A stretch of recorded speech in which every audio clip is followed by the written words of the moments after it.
Okay, so today we are talking about mapping your professional development as it specifically relates to PBIS in your program and your framework and behavior in general.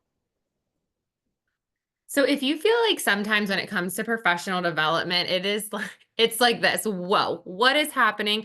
Brandy and I collectively combined, we have like 22 years teaching experience in the classroom. And now, having been removed from the classroom for about 3 years, we understand the importance of meaningful professional development twofold because we understand it now that we're delivering it, the importance of making that meaningful, but also having sat in the seats that you and some of your fellow teachers, fellow staff members have sat in those seats and gone through professional development training and thought, how does this apply to me? How is this something that I can take and implement in across a variety of settings tomorrow? That's one of the goals when Brandy and I specifically, anybody with the behavior tac team, Allison included, when we're delivering professional development, is to make it meaningful. Like Brandy mentioned, though, we're trying to tie this into our existing PBIS framework because one of the sort of criteria with the tiered fidelity inventory in each of the three sections, tier one, tier two, and tier three, is regarding professional development. It's also reflected on the self-assessment survey that your staff are completing with their perceptions about PBIS and their access that they have to meaningful professional development opportunities. So we just wanted to take some time this afternoon to kind of provide an overview of some of the different trainings that we can provide and the ways that those can sort of correlate to your PBIS framework. So with that, our professional development is no cost to the district. So that's really nice. You don't have to worry about that. We can come in, we can do them at the IU or in your own district. So we have a list of offerings that we'll provide at the end of this training of sessions that we already have in place for next year that are occurring at the IU. Some of those are half days, some of those are full days. Or we can take it and really customize it to fit in your in-service, staff meetings, access hours, Act 80 days. We know that time is limited and some districts only have a small percentage of time for their staff members to receive any sort of training, let alone have times for meetings. So we have taken our trainings and split them into multiple days over multiple sessions. Again, in the morning and the afternoon, we're really comfortable with changing that and customizing it to fit any of your needs. Another thing, we have a set of trainings that we offer, but we are always open to new ideas too. So if you take one of our traditional offerings and you say, I would like a piece of this, or for you to elaborate on a specific piece of the content that we already have, we are happy to do that as well. Maybe you want to tell us that you want these specific areas for your teachers, and we are happy to build a training off of that as well. We also offer those trainings to small groups, or it could be district-wide. Sometimes it's easier to have all people in one place to hear it the same way from the same person. So we have done full in-service trainings, but also small groups, whether that's your PBIS team or just a small group of teachers. And another thing that we offer at our IU, those occur 4 times per year, are PLCs for 2 areas of expertise in particular, one of those being autism support. So those are typically our teachers who are implementing ABA or just have an autistic support classroom. And then also emotional support PLC, or we call this our behavior PLC. Historically, most of the time, those are our emotional support teachers. However, we know a lot of teachers, especially in the special education realm, are dealing with behavior in some capacity. So we are happy to have anyone join us for those as well. So with any of the things that Brandy just mentioned, with all of that customizable criteria, we wanted to just give you guys an overview, starting with tier one, of what some of the requirements are from a professional development standpoint. So some of these are going to be things that we hope that you, as like a PBIS building coach or on the PBIS tier one team, are sort of building that internal capacity, but also the way the ways in which that we can sort of co-train with you or just provide this training completely in isolation of you to your staff members. So we broke this down into tier 1 and then advanced tiers and then social, emotional, and behavior support. So starting with the tier 1, the first piece of the puzzle is that every year we have staff orientation with regards to our PBIS framework. So this would be a non-negotiable piece of the tiered fidelity inventory, the TFI, that we are making sure that every year at the beginning of the year, at the very least once a year, you are orienting staff to all of those core 1 practices. That is how we are going to teach expected behaviors to our students. What's the procedure for acknowledging appropriate behaviors? How are we managing classroom managed versus office managed behaviors?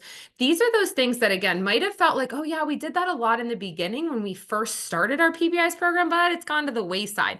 This should just be business as usual. We sort of address this at the beginning of the year. Now, that is something that we're looking for our building teams to sort of take that on, but there have been plenty of opportunities. Brandy, I can think of about 2 specifically last year that I know you did, where Brandy was sort of presenting that information. Brandy was maybe giving a little bit of the rationale side of PBIS, while that team leader was providing some of the more nuanced pieces of the puzzle. So again, there's an option there for you to like bring us in to support you in that, but ideally that information is going to best come from you or the tier 1 team members because you know your systems best. We can certainly support you in those efforts.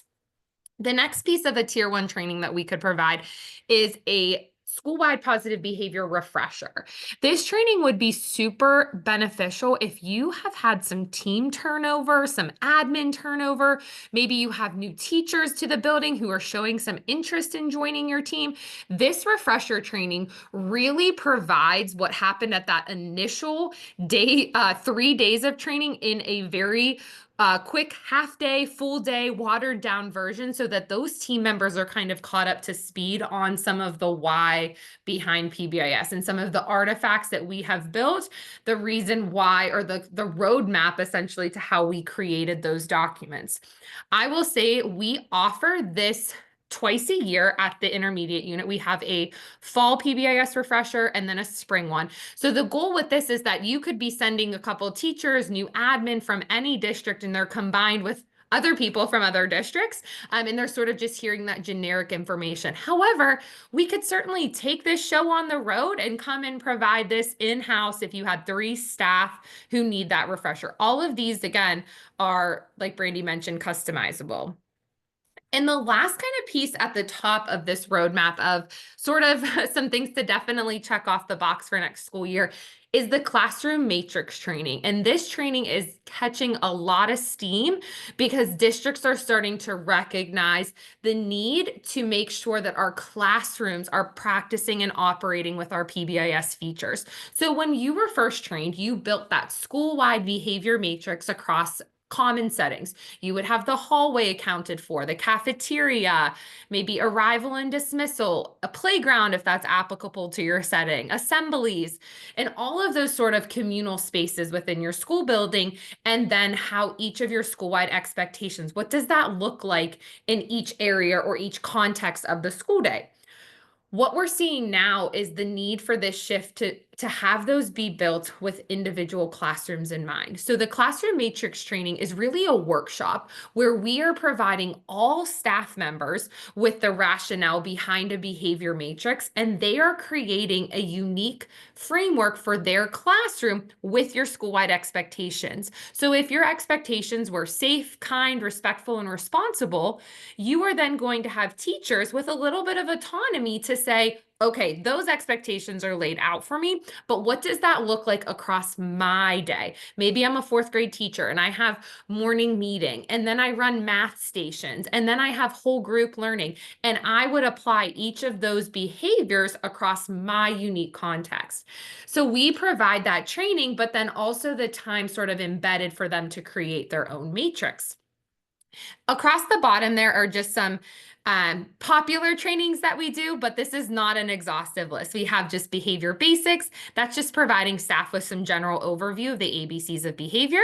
We have diffusing challenging behaviors, which is kind of like our de-escalation training a little bit, but providing a little more hands-on examples. We could give them different scenarios to work through. We also offer training for bus drivers on managing bus behavior. We can train on positive reinforcement, the power of our words, and then executive functioning. Again, this is by no means an exhaustive list. These are just some of the more popular ones that have been getting requested, I would say, a lot this school year. So now Brandy's going to shift into some advanced tier offerings. All right, just like advanced tiers, we kind of have a main roadmap that we would follow and then some additional trainings that you could do there at the bottom. So to begin, advanced tiers is kind of that natural progression that we take after being trained in tier one, but also after gaining that fidelity in tier one. And a lot of schools have a goal to get to advanced tiers, but maybe are a little bit nervous. So hopefully this gives you a big picture of what that really looks like. So to be considered for advanced tiers, you have to have at least above a 70% on the TFI. And we want to make sure that tier one is effective for 80% or more of our students. If that's all in place, then we can move towards our shift towards advanced tiers. We call it advanced tiers because tier two and tier three, really the lines get blurred a little bit. We call it like from yellow to red, kind of turns into orange in those middle tiers. So we kind of package it as one because a lot of those students move about through those advanced tiers, kind of back and forth, teetering between tier two and tier three. So to begin that advanced tiers training, we have an admin overview, and that is a 1 hour training for just admin and possibly some higher up stakeholders just to get a general understanding of those advanced tiers. So during that time, we are taking the time to determine if tier one is done and in place and done with fidelity. And then we're really talking about teaming composition. What does a team look like? Who do I want on my team? That can be your already existing tier one team, or that could be an additional teaming there. So we really hammer those down and then talk about the components of advanced tiers. So moving about to advanced tiers training, this would be done with your advanced tiers team. And again, this could be your tier one team or a whole brand new team. This is a 1 day training, and we operate where we are doing a lot of talking and also taking a look at some artifacts that are already in existence in your current framework. Our goal is to kind of align initiatives that might already be in place, because oftentimes we have different subcommittees that are operating in different silos. So we take time to really bring that together, talk about the different components of advanced tiers. We figure out a way to determine what students would be eligible for tier two. How do we identify those students in need of support? A couple different ways through our data that we already have, a request for assistance. We talk about how do we match interventions, or how do we match interventions to student specific needs, like their functions of behavior. We dabble into a few interventions that exist within advanced tiers. The first of those being check and check out. That's kind of the main line of defense. So we really hone in on that one and make sure that is set to go. And then, like Caitlin mentioned, through the TFI, there's certain qualifications to be considered proficient in advanced tiers. And one of those is having at least 2 interventions in place for advanced tiers. So we provide some other options. Typically that looks like social emotional groups, and then we briefly go over some other interventions as well. One thing that is really nice about this is we determine criteria for each of those interventions. So entry criteria, progress monitoring while you're on that intervention, and then also exit criteria. So that way we don't have students who are on interventions for multiple years without any success or movement forward to, an additional tier. Because what we're really trying to do is bridge that gap, make it a little bit more difficult for a student to go straight from gen ed to special education evaluation. So we're beefing up that middle tier to make sure that we've exhausted all of our efforts before a student is referred to special education. And the last one there is function of behavior. That is a training that is talked about again on the TFI. And the goal is to get all staff members trained on the basics of function of behavior. So we are really taking time to talk about the four functions of behavior. We talk about replacement behaviors and the different pathways to appropriate behavior, and really talking about the just function-based thinking and helping your teachers realize that there's a reason why behaviors are occurring. So again, this is a training for all staff members that can be adapted, like we mentioned before, into various formats or lengths. So those are the three that we recommend to kind of start with advanced tiers. But like we mentioned with tier one, the ones below are additional opportunities that we could explore. One of those being an FBA or positive behavior support plan. So this really looks like diving into what is it an FBA? How do we collect the data? And how do we take that data and develop a positive behavior support plan for a student? Through this, we talk about the different levels of FBAs. There's level one FBAs all the way to level three FBAs that are more comprehensive. So this can be done with a small group of participants, potentially maybe your advanced tiers team, or this could be a staff-wide training as well. We've done it both ways. Another one is check and connect. So this is a tier two slash tier three intervention that exists. There's two parts to this. One of those being a full day training called prep and implementation.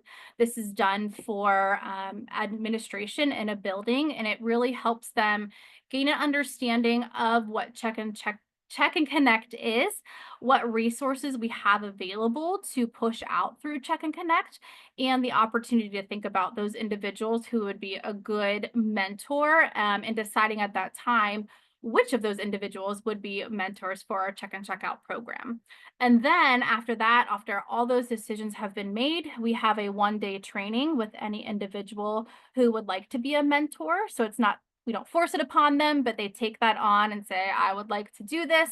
And we train them on the basics of check and connect, and then really figuring out how to build relationships with a student, with family members, and bridge that gap and bring all of those entities together to help this student be successful. So we're really focusing on students who are having deficits in academics, behavior, and course completion.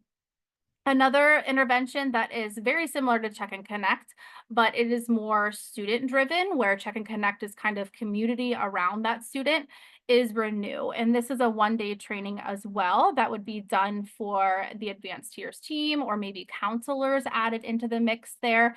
And we're taking time to look at how to get this student to build a sort of roadmap of their life and the goals that they have in the future. And it really takes that goal planning and makes succinct and achievable goals for that student to be able to make it to graduation. So those both are considered dropout prevention programs.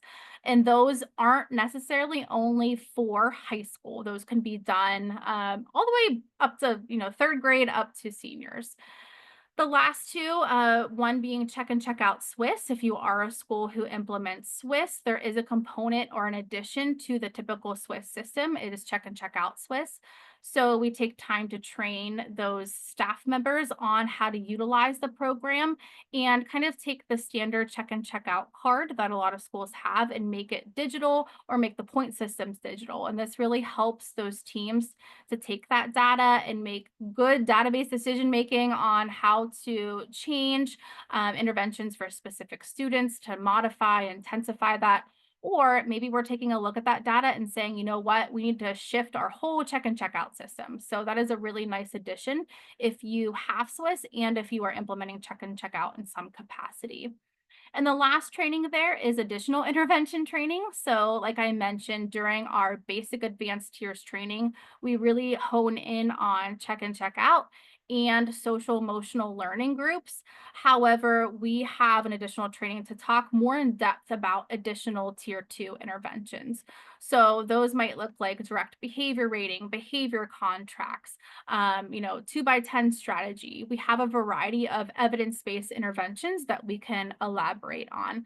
So we will take time and train those staff members or that team on how to implement those. But the goal really with all of this is to make that team feel comfortable that they are able to find any tier 2 intervention that may be out there in the world and fit it right into their system. So with that main advanced tiers training, we are building a system that would support really any intervention that you are able to support with the staff members that you have at hand.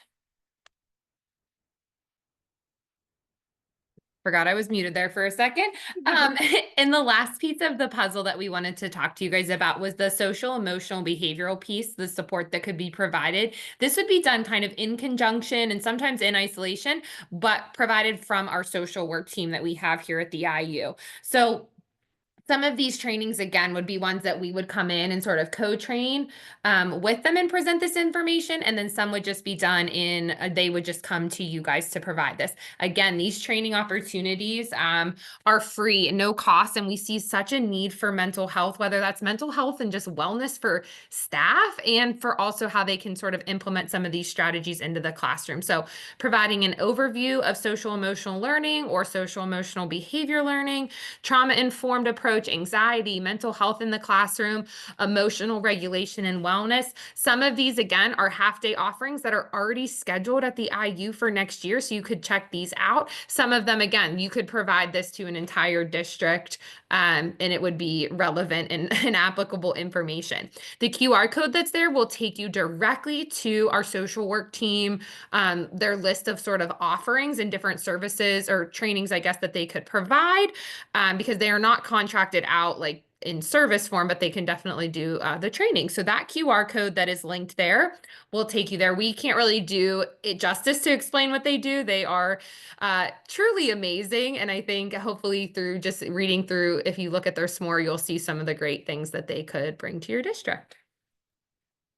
And lastly, this is a QR code that will take you to a list of all of the offerings that we have at the IU. So we wanted to really give you a picture of trainings through PBIS and behavior, but we have a lot of different trainings that are available through AT and MTSS on the academic lens, SEL, that our IU offers. So this link will take you to a Padlet. Right now, this is something that we are adding to as we go along. So this will be ready for you to view more with a lot more trainings at the beginning of the year. But we wanted this in the hands of the people who are making those decisions about professional development, whether you are administration and you are in charge of that, or you are a teacher here who would like to see some of this professional development come to your district.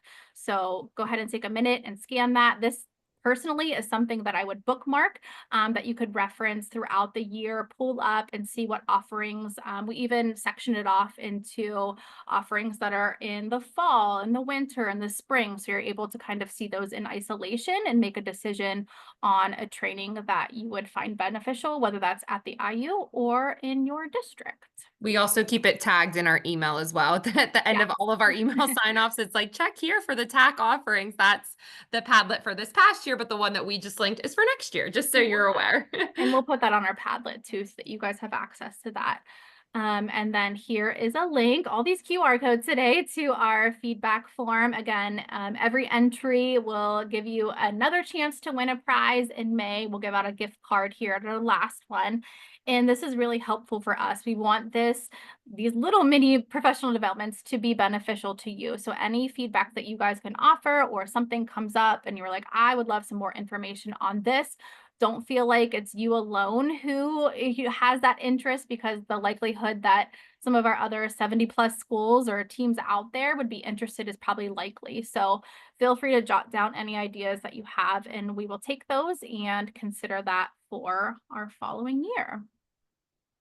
And with that, again, here's a link to our monthly Coaches Call Padlet. I'm going to go ahead